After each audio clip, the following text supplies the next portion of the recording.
ಸೃಜನಿ. ನಾನಿವತ್ತು ನಿಮ್ಗೆ simple chicken sambar ತೋರಿಸ್ಕೊಡ್ತಾ ಇದ್ದೀನಿ.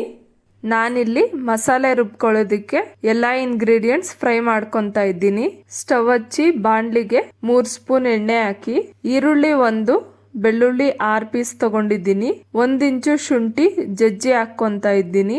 ಲವಂಗ 2, ಚಕ್ಕೆ ಸ್ವಲ್ಪ, ಬ್ಯಾಡಗಿ ಮೆಣಸಿನಕಾಯಿ 3, ಗುಂಟೂರು ಮೆಣಸಿನಕಾಯಿ 2 ಮತ್ತೆ ಖಾರದ ಮೆಣಸಿನಕಾಯಿ 5. ನೀವ್ ಬೇಕಿದ್ರೆ ಖಾರದ ಮೆಣಸಿನಕಾಯಿ ಬದಲು ಅಚ್ಚ ಖಾರದ ಪುಡಿ ಹಾಕೊಬಹುದು. ಈಗ ಇದನ್ನೆಲ್ಲ ಕೆಂಪಗೆ ಫ್ರೈ ಮಾಡ್ಕೊಬೇಕು. ಈ ಸಾರು ಇಡ್ಲಿ, ದೋಸೆ, ಚಪಾತಿ, ಪೂರಿ, ಮುದ್ದೆ ಮತ್ತೆ ಅನ್ನ ಎಲ್ಲದಕ್ಕೂ ಆಲ್ ಇನ್ ಒನ್ ಸಾರ್ ತರ. ಇದು ಕೆಂಪಗಾದ್ಮೇಲೆ ಇಡೀ ತುಂಬಾ ಪುದೀನ ಹಾಕೊಂಡು ಅದು ಸಹ ಫ್ರೈ ಆದ್ಮೇಲೆ 2.5 ಸ್ಪೂನ್ ಧನಿಯಾ ಪುಡಿ ಹಾಕಿ ಸ್ವಲ್ಪ ನೀರು ಹಾಕೊಂಡು ಸ್ಟವ್ ಆಫ್ ಮಾಡ್ಕೊಳ್ಳಿ. ಬಾಣ್ಲಿ ಬಿಸಿ ಇರುತ್ತೆ ಅಲ್ವಾ, ಆ ಬಿಸಿಗೆನೆ ಧನಿಯಾ ಪುಡಿ ಫ್ರೈ ಆಗ್ಬಿಡುತ್ತೆ. ನಾನಿಲ್ಲಿ ಧನಿಯಾ ಪುಡಿ ಏನಕ್ಕೆ ಹಾಕೊಂಡೆ ಅಂತಂದ್ರೆ, ಆ ಮಸಾಲೆ ಸಾಮಾನ್ ಜೊತೆ ಧನಿಯಾ ಪುಡಿ ಫ್ರೈ ಆದ್ರೆ ಸಾಂಬಾರ್ ಟೇಸ್ಟ್ ತುಂಬಾ ಚೆನ್ನಾಗಿರುತ್ತೆ. ಇದನ್ನ ಮಿಕ್ಸ್ ಮಾಡಿ ತಣ್ಣಗಾಗೋದಕ್ ಬಿಡಿ.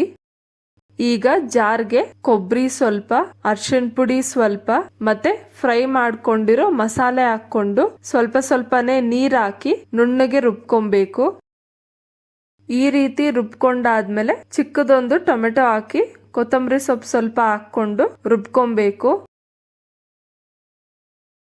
ಈಗ ಸ್ಟವ್ ಹಚ್ಚಿ ಸ್ಟವ್ನ ಲೋ ಫ್ಲೇಮ್ ನಲ್ಲಿ ಇಟ್ಕೊಂಡು ಕುಕ್ಕರ್ ಇಟ್ಟು ಕುಕ್ಕರ್ಗೆ ಎಣ್ಣೆ ಹಾಕೊಂತ ಇದ್ದೀನಿ. 3 ರಿಂದ 4 ಸ್ಪೂನ್ ಎಣ್ಣೆ ಹಾಕೊಂಡು ಅದು ಕಾದ್ಮೇಲೆ ಅರ್ಧ ಕೆಜಿ ಚಿಕನ್ ಹಾಕಿ 5 ನಿಮಿಷ ಎಣ್ಣೆನಲ್ಲಿ ಫ್ರೈ ಮಾಡಬೇಕು. ಫ್ರೈ ಮಾಡಾದ್ಮೇಲೆ ರುಬ್ಬಿಟ್ಕೊಂಡಿರೋ ಮಸಾಲೆ ಹಾಕಿ ಜಾರ್ ತೊಳೆದು ಆ ನೀರು ಸಹ ಹಾಕೊಬೇಕು. ನಿಮಗೆ ಸಾಂಬಾರ್ ಯಾವ ಕನ್ಸಿಸ್ಟೆನ್ಸಿಗೆ ಬೇಕೋ ಅಷ್ಟು ಗಟ್ಟಿ ಅಥವಾ ನೀರಾಗಿ ಮಾಡ್ಕೊಬಹುದು. ಇಲ್ಲಿ ಸಾಂಬಾರ್ ತುಂಬಾನೇ ಗಟ್ಟಿ ಇರೋದ್ರಿಂದ ನೀರ್ ಹಾಕೊಂತ ಇದ್ದೀನಿ. ನೀವ್ ಬೇಕಿದ್ರೆ ಗಟ್ಟಿಯಾಗೆ ಮಾಡ್ಕೊಬಹುದು. ಈಗ ಮಿಕ್ಸ್ ಮಾಡ್ಕೊಂಡು ರುಚಿಗೆ ತಕ್ಕಷ್ಟು ಉಪ್ಪು ಹಾಕಿ ಕುಕ್ಕರ್ ಮುಚ್ಚಳ ಮುಚ್ಚಿ ವಿಜಿಲ್ ಹಾಕಿ 3 ವಿಜಿಲ್ ಕೂಗಿಸ್ಕೊಬೇಕು.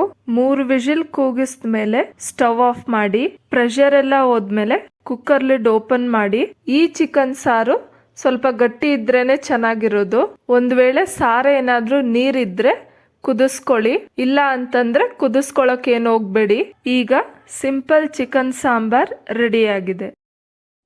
ಸೊ ನೋಡಿದ್ರಲ್ಲ ಫ್ರೆಂಡ್ಸ್, ಸಿಂಪಲ್ ಆಗಿ ಚಿಕನ್ ಸಾಂಬಾರ್ ಮಾಡೋದು ಹೇಗೆ ಅಂತ ಅನ್ಬಿಟ್ಟು ನೀವು ಒಂದ್ಸಲ ಟ್ರೈ ಮಾಡಿ ನೋಡಿ, ಹೇಗ್ ಬಂತು ಅಂತ ಕಮೆಂಟ್ ಸೆಕ್ಷನ್ ನಲ್ಲಿ ಶೇರ್ ಮಾಡಿ. ಮತ್ತೆ ಈ ವಿಡಿಯೋ ನಿಮ್ಗೆ ಇಷ್ಟ ಆದ್ರೆ ಲೈಕ್ ಮಾಡಿ, ಶೇರ್ ಮಾಡಿ. ಪ್ಲೀಸ್ ನನ್ನ ಚಾನೆಲ್ಗೆ ಸಬ್ಸ್ಕ್ರೈಬ್ ಮಾಡಿ. ಮತ್ತೆ ನಾನು ಇನ್ನೊಂದು ರೆಸಿಪಿ ಜೊತೆ ನಿಮ್ ಮುಂದೆ ಸಿಗ್ತೀನಿ. ಅಂಟಿಲ್ ದೆನ್ ಬಾಯ್.